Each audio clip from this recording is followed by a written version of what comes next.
ৰঙিয়াৰ অসম ৰাজ্যিক পৰিবহণ নিগমৰ বাছ আস্থানত ব্যৱসায়িক কোঠা বণ্টনত ভয়ংকৰ কেলেংকাৰী। ৰঙিয়াৰ অসম ৰাজ্যিক পৰিবহণ নিগমৰ বাছ আস্থানত ব্যৱসায়িক কোঠা বণ্টনৰ নামত ভয়ংকৰ কেলেংকাৰীৰ অভিযোগ উত্থাপিত হৈছে।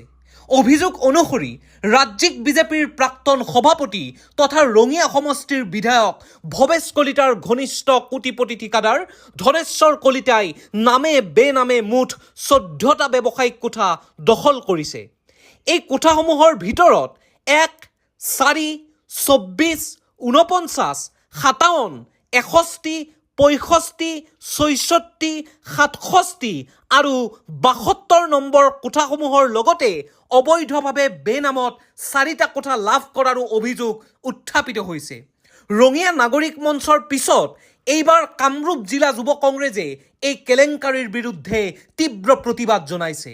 কামৰূপ জিলা যুৱ কংগ্ৰেছৰ সভাপতি আসিফুৰ ৰহমানে অভিযোগ উত্থাপন কৰি কয়, এই কোঠাসমূহৰ নিৰ্মাণত নিম্নমানৰ সামগ্ৰী ব্যৱহাৰ কৰা হৈছে, যিয়ে জনসাধাৰণৰ সুৰক্ষাৰ প্ৰতিও প্ৰশ্ন উত্থাপিত কৰিছে। লগতে তেওঁ অভিযোগ কৰি কয় যে ওপৰ মহলক মেনেজ কৰি আৰু স্থানীয় বিধায়কৰ ঘনিষ্ঠতাৰ সুবিধা লৈ ধনেশ্বৰ কলিতাই এই কোঠাসমূহ দখল কৰিছে আৰু এই দুৰ্নীতিৰ বিৰুদ্ধে কোনো ব্যৱস্থা গ্ৰহণ কৰা হোৱা নাই। এই ব্যৱসায়িক কোঠাসমূহৰ মূল উদ্দেশ্য আছিল স্থানীয় নিবনুৱা যুৱক যুৱতীসকলক ব্যৱসায়ৰ সুযোগ প্ৰদান কৰি তেওঁলোকক আৰ্থিকভাৱে স্বাধীন কৰা।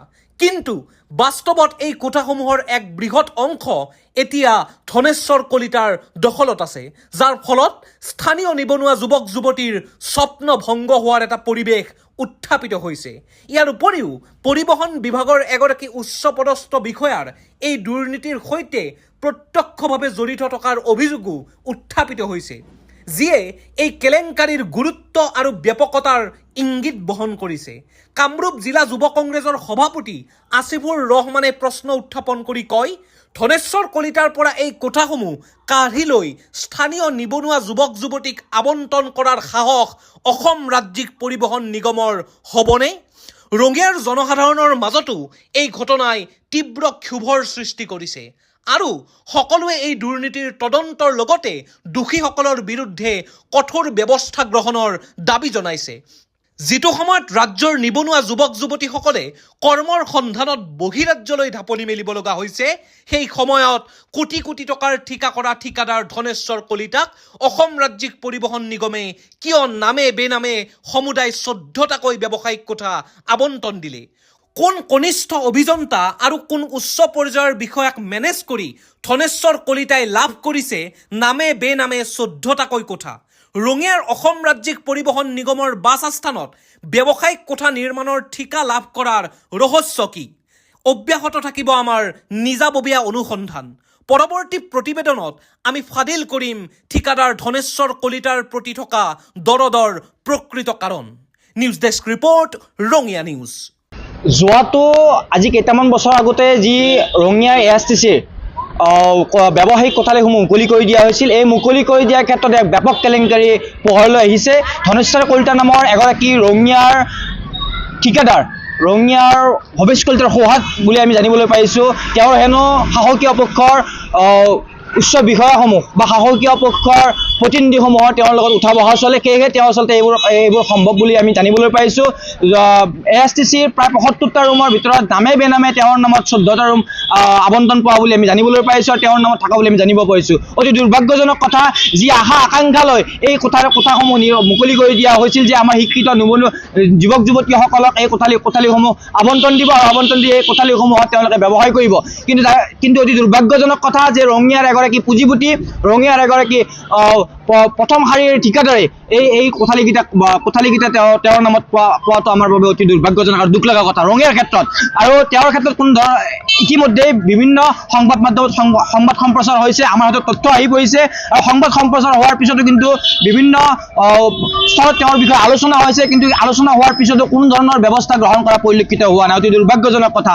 তেওঁৰ এয়াই নহয়, তেওঁৰ বিভিন্ন ধৰণৰ কামৰ ক্ষেত্ৰতে হওক, এই কোঠা আবণ্টনৰ ক্ষেত্ৰতে হওক, তেওঁৰ নামত বিভিন্ন ধৰণৰ অভিযোগ আছে। অভিযোগৰ পিছতো কিন্তু তেওঁ কোনো ধৰণৰ ব্যৱস্থা গ্ৰহণ কৰা পৰিলক্ষিত হোৱা নাই। আমি জানিবলৈ পোৱা মতে এই নিৰ্মাণৰ কামকেইটা, এই কোঠালীকেইটা নিৰ্মাণৰ কামৰ ক্ষেত্ৰতে তেওঁ ব্যাপক বেমেজালি কৰা পৰিলক্ষিত হৈছিল, কাম নিম্নগামী কাম হোৱা বুলি আমাৰ পৰিলক্ষিত হৈছে।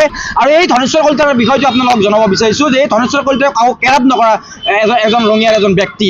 কাৰণ এইকাৰণে কেৰাপ নকৰা ব্যক্তি কিয়নো তেওঁৰ হেনো শাসকীয় পক্ষৰ উচ্চ পৰ্যায়ৰ বিষয়ববীয়াৰ লগত উচ্চ পৰ্যায়ৰ প্ৰতিনিধিৰ লগত তেওঁৰ উঠা বহা চলে। ৰঙিয়াৰ বিধায়কগৰাকীৰ লগত তেওঁৰ হয়তো সুহাদ স্বৰূপ বুলি আমি জানিবলৈ পাইছোঁ। সেয়ে তেওঁৰ বিৰুদ্ধে এতিয়ালৈকে কোনো ধৰণৰ ব্যৱস্থা গ্ৰহণ কৰা নাই। ৰঙিয়াৰ সংবাদ মাধ্যমে এই ক্ষেত্ৰত সবিস্তাৰে বাতৰি সম্প্ৰচাৰ কৰিছে, কিন্তু এই বিষয়ত কোনো ধৰণৰ ব্যৱস্থা গ্ৰহণ কৰা পৰিলক্ষিত হোৱা নাই।